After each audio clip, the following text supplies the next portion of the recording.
Ako padne, Amerikanci budu platili na štetu.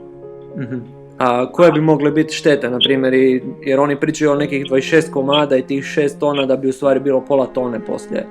Da, naše kuće mogu izdržati bez problema udar od pola tone. Od pola tone? Da, naše kuće su građene tako da samo krov bi oštetilo, a usput napravi si biznis taj koji je, napravili si ono satelitama. Jednostavno nije problem to kod nas. Znači to da padne na američke one kartonske kuće kod nas, pola tone sa onom brzinom kojom dolazi dolje, to je ispod 150 km/h, nema nikakvih problema.